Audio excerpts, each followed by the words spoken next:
Okay, here today with another rambling. I'm wearing my Tough Noogie. This is the one I didn't wear last time in my video, but I thought I would try it out, and it's doing a pretty good job. I used it at Junkyard a little while ago, and I like the back, so you should take a look at that video. What we're rambling about today is calipers. Now, I've done a couple of videos on rebuilding two calipers. One was like this, it's G4 Girling. Another one was on a G60 Girling. And I showed my rebuilding. So what I'd already done was I'd already taken one caliper, cleaned it all up and everything. And then I had a clean caliper and I had a dirty caliper. I took apart the dirty caliper, show how the caliper came apart, and I put it back together with the clean painted one. So that was both those videos. A couple of people commented that I need to show how I prep and how I painted the caliper. What we're going to do today is we're going to show you some steps on how I prep a caliper for paint, and then another video for how I paint it. Everybody's got their little ways, but that's what we're going to do today. We're going to take a look at how to prep a caliper for paint. Now, it's not one of those ones all shiny, brand new on a car, and somebody doesn't like the color and they're going to paint it. You can't just spray brake cleaner on this and expect you to be able to paint it. You need more than that. And brake cleaner leaves a residue, and we'll talk about that later. But this is an old caliper. This caliper is 30 years old. If you like my videos and you're getting some information out of them and it's helping you with anything, I would appreciate a subscribe and a like. Anyway, we're going to go to showing how I prep a caliper. The first step when I'm cleaning a caliper, this one's a little bit crusty. I like to use these steel pans. They come in handy for clean parts. So the first thing I'm going to do is I'm going to use Brake Clean, CRC, and I use it in my Sure Shot, along with a couple of brushes. And this is just to, get off the grease in various areas. I'll end up using a Rust-Oleum bath, but this is to get off all the stuff that isn't rusty. So that's the first step in my cleaning a caliper. Okay, so next up in my cleaning of a caliper, I could wire brush and everything to clean it off, but I like to have something else do it for me. So in this case, I'm using Evaporust. I'm using my ultrasonic cleaner. So you stick your calipers in here, or your caliper and your carrier, and then what you want to do is you want to fill these up with Evaporust. Now, these containers are a little bit small for these calipers, but for most calipers they work just fine. You got to fill them up. So there's two ways to do this. You can fill it up so that it covers the entire caliper, or what you can do is do it partly and then flip them over. In this particular case, I'm going to flip them over because I don't quite have enough Evaporust. And you put a lid on it. Now, the lid's important because it keeps the Evaporust from evaporating. Then you put them in here. And then what you want to do is you only need enough water to get up to where the Evaporust is working. You don't have to fill the whole thing up. Then you pour in your water. Takes about 5 gallons, but 5-gallon bucket a little harder to handle. And then I use a temperature gauge. I run it up to about, you just dip this in the water, then you can stick it on here.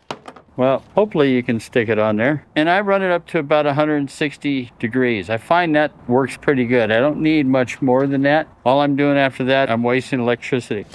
Oh, that worked real well. Anyway, you got your gauge. I've used it a few times, so it's then you make sure your lid's on, and then you can turn on the heat, and you can turn on how long it's going to vibrate. And you don't want to do it, like I said, you put just enough water in there to cover up the Evaporust in the caliper. Now, I may get some more Evaporust just so I can fill it up all the way, but for now, this will do. Now, one thing I do with these calipers is that when it's all heated up and it's been that way for 2 or 3 hours, you can take it out and you can take a look at it, see what it's doing. I let it cool down because I found that Evaporust, if you take it out while it's hot, the fluid has a tendency to stick to the caliper. So I let it cool down. But if you're going to let it cool down, take the top off your container, because as it cools down, it'll suck in the sides and you don't want to ruin your container. So you just pop loose, leave them on there, and you'll be good. Yeah, one thing I forgot to mention is, sorry about that, in the container that has the carrier in it, You can put in your pistons, you put in your guide pin, you put your plug, because this particular dual caliper, you put your bleeder screw, and you put your guide pin bolt all in there. And that way they all get the rust off of them too. Okay, so we've done our Evaporust bath, and it's done a pretty good job. I mean, these guide pins, they're really clean. Cleaned up the bleeder valve, the plug, done a pretty good job. I mean, there's a little bit of cleanup, maybe, okay? Now, when I'm done with the Evaporust bath, I go back, it has a tendency to leave a little residue, like maybe you can see here. And I'll go back and I'll clean it off with brake clean again with my trusty Sure Shot. I've got a couple of videos on this Sure Shot. You should take a look at them. Now, one of the areas that's probably the hardest to get is, it's not so bad in the piston area of the caliper, but these are really crusty in here. You could probably leave them in the bath a little longer, but they get kind of crusty down in there. I'd say these rust more than the calipers themselves do. Sometimes. I can't say that for certain because I live in California. But these get really bad. Now, if these pistons get too bad and you want to replace them, the video I had on the friend kit, if you want to replace these pistons and the caliper's okay, friend kit has these pistons. You should go back and look at my video on the friend kit, because these are the seals I'm using to rebuild this caliper. Now, the reason I'm going through all this, because I showed in an earlier video rebuilding a Girling G60 caliper, is because somebody mentioned that I should show everything. So I'm showing how I clean them up. So anyway, sometimes you got to it's not easy getting down in here. So you may want to use your Dremel. This one's a 4000. And you may need the flex shaft because it has a smaller nose on it. And you can use varying wire brushes. This one can do the sides. These two here can be used for the ends. And maybe you need to use a little grinder on the insides. You can't use it on the bottom, but you can use it on the sides. So that's possibilities. Now, even with getting that off, there's still going to be a little layer of rust on there, and you want to protect that. Now, I paint these on the inside when I rebuild a caliper. How long does the paint last? I don't know, because you got brake fluid and everything else, road grime, salt. So it's not perfect, but it does help. But one thing I do, I like this stuff. This is Loctite Extend Rust Neutralizer. It changed that rust, not really heavy, thick rust, but if it's just surface rust, into a black. It just converts the rust to iron oxide, whatever it is. I don't remember the term. And then afterwards, I paint it. You get all that done. You do your little cleanup with your Dremel and stuff, maybe in areas where, like down in here and stuff. And when you're finally done with doing that, let's say you're not ready to paint this caliper right away. Well, I like this stuff.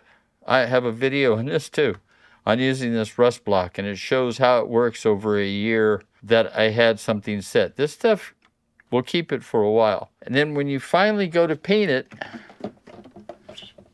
you want to clean the entire caliper with acetone. Why acetone? Well, residue. That's the key word there. It cleans off the residue. It cleans off the residue from the Evaporust. And believe it or not, brake clean leaves a residue. So when you're finally done, you're ready for paint now.